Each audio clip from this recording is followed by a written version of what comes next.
Right, Shalom. First and foremost, just as always, I would like to give all praises, honor, and glory unto Yahweh Bahashim Yahweh Shai, which is the Paleo Hebrew, the Lashuan Quadash, the holy tongue for the one true name of the Hope Most High, whom the world ignorantly calls God, or Allah, which both of those words are titles, simply meaning power. Alright, his name wasn't Jehovah, as the letter J did not exist until the 16th century. Alright, again, the Paleo Hebrew, the original Hebrew. So old, it's referred to today in Israel as the dead language as it is the original Hebrew. As I said, man. Alright, again, Yahweh. And that of the Messiah whom the world ignorantly calls Jesus, being Yahweh Shai. As it is written, there's no other name given among man whereby ye must be saved. Which is why we say Yahweh, which is the name of the Heavenly Father, Bahashim, in the name, Yahweh Shai, of Yahweh Shai, man. That name, Yahweh Shai, allows us to reach the Heavenly Father. You see, through that sacrifice that was made for you Israelites, man. Let's go ahead and prove that real quick. Hebrews 9 and 15. Before I read it, actually, I'd like to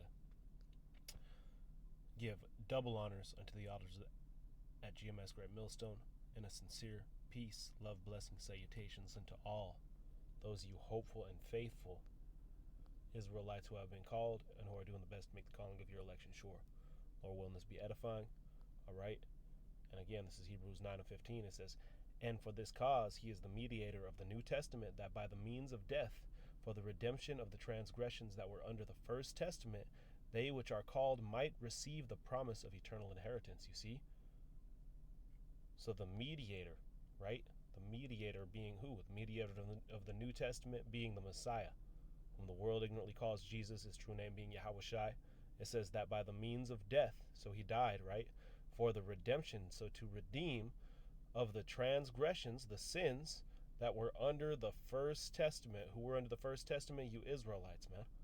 You see, so Yahweh Shai's blood was spilt, right? Pretty much the scapegoat to atone for the sins of you. If you receive this calling and endure unto the end. All right, that blood sacrifice has been made to allow us to be reconnected to the Heavenly Father, which is again why we say Yahweh in the name of Yahweh Shai. In other words, is why the book of Revelation tells us no man can loose those seals except for who? Except for one. Yahweh Shai. The Lamb who was redeemed from the earth. Right? So let's go ahead and go back to the book of Judith. All right, as I wanted to make mention, right, as you see the headline of this lesson, all right, how Esau has went ahead and, done particular things to promote wickedness to us, to pollute your minds and cause you to go astray, man. You see? The culture that we have become accustomed to is not ours, man. The culture that we have been given has been given to us upon being colonized and enslaved, right? Which is why it's some type of thug culture, man. Wickedness, black and brown culture, given to us by Esau. Right? And ultimately this has been done as a product of the curses to sever us from our power. All right, but here's a fit example of to how and why they did it. This is Judith chapter 5, and or I guess as to why they did it. This is Judith chapter 5 and verse 16. It says, and they cast out before them Canaanite and Perizzite and Jebusite and the Sychemite and the Girgasites, and they dwelt in that country many days. And whilst they sinned not before their God, they prospered, because the God that hateth iniquity was with them. You see? What makes you Israelites, you so-called Negroes, Latinos, and Native Americans, a great people, gods, as the book of Psalms, the 82nd chapter describes us. All right? Gods. Little g. All right? What makes you that? Which God, the word God means power, as I mentioned earlier. Right? The powers. In fact, in the name Israel, which translates to Yasharallah, all right, translates to, or the meaning of that word is the princes of the power, man. All right, so again, God's little g. But what made you great was what? That you were in sync with your power. The power that hateth iniquity was with you. In fact, let's go ahead and jump to that Psalms. We'll jump back to Judith here in a second. This is the book of Psalms, chapter 82, and verse 6. I have said, ye are gods, and all of you are children of the Most High. Right, because he's directing the Israelites, the saints. Verse 7, it says, but ye shall die like men and fall like one of the princes. You see?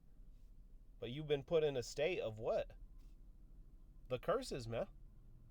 You shall die like men. Look at the condition that you're under. And really, you've been put under the yoke of this Edomite simply as a time to be afflicted as a repercussion to our actions, which that action was what? Breaking the law, man. Which is ultimately, again, why we were given Yahushua that blood sacrifice to allow us to return from it, man. All right, so you see how all this fits together, man. When you're dealing with the truth, it all just ties together. There's no confusion in it, man. You have to, if you're telling a lie, you got to make it confusing, right? Oh, God cut off these people and replaced them, and now they're just Christianity, man, you're going to find out is completely off. All right, has nothing to do with what the scriptures are actually saying, but is a man's religion. All right, which is really ultimately what all these religions are. All right, at the end of the day, we believe in what the book that we all say we believe in says, man. Don't give a damn what you have to say against it. Don't give a damn what your emotion says about it. If all Edomites are gonna have their role in what's to come, then hey, that's what it says, man.